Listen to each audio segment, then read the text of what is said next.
400 million years old na pala ang Batu Caves dito sa Malaysia. Mga bi, puntahan natin. Tara, gala tayo. Hi mga bi! Hi mga bi! Nandito tayo ngayon sa Batu Caves sa Malaysia.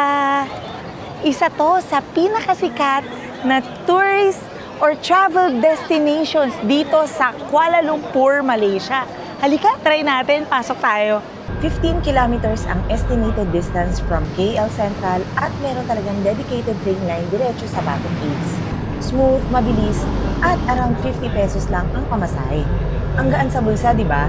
Pagbaba mo, may feeling na overwhelming dahil bubungad sa'yo yung bundok at rock formation along with the presence of kalapati at mga unggoy na pagala-gala lang sa area. At hindi sila takot sa mga tao. Yung malaking figure sa likod ko, ayan ang Murugan statue. Sobrang nakakamangha. Mapapaisip ka talaga, kaya nila to ginawa. Siya yung tallest statue dito sa Malaysia. Para sa mga babae, bawal pumasok ng maiksi ang shorts. Pero sa mga lalaki, okay. Bumili ako nito, pantakip, 10 ringgit lang. Teka, magbabayad muna tayo. Ang maganda dito sa tourist spot na ito ay free admission. Yan, pwede na tayo umakyat sa taas. Naka-cover na. Tara, samahan niyo ko sa taas. Tignan natin kung anong meron dito. Ang daming umaakyat, ang daming tourist. Grabe, ang daming turista dito. Ang ganda-ganda naman kasi, nature vibes talaga. Ang ganda pa ng weather.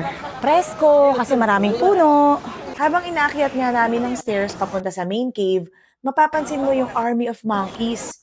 Napaligid-ligid lang. As in, ang dami nila. Cute-cute. Pero ingat ha, nangahablot sila ng mga hawak mo. Minsan pati yung mga suot mo. Hello? No. Nung may mga dalang plastic or anything na mga nakasabit. Nagkaroon nga ako ng chance at konting lakas ng loob na lumapit at nakita ng medyo malapit ang isang ito. Tapos pag nasa taas ka, nakakaiba yung feeling. Nakaka-amaze how beautiful this natural cave is. Wow! Andito na tayo.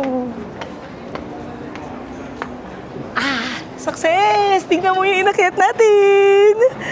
Look! Sumakses tayo sa pag-akyat dito mismo sa Batu Caves, Malaysia. Taas ano? Ilang steps kaya yun? 272 steps nga lahat yan pag-akyat sa main cave. Tapos makikita mo yung Hindu temple sa loob. Ang solemn ng atmosphere around the temple. Ang unique nitong place na to na may pinaghalong beauty of nature and amazing human architecture.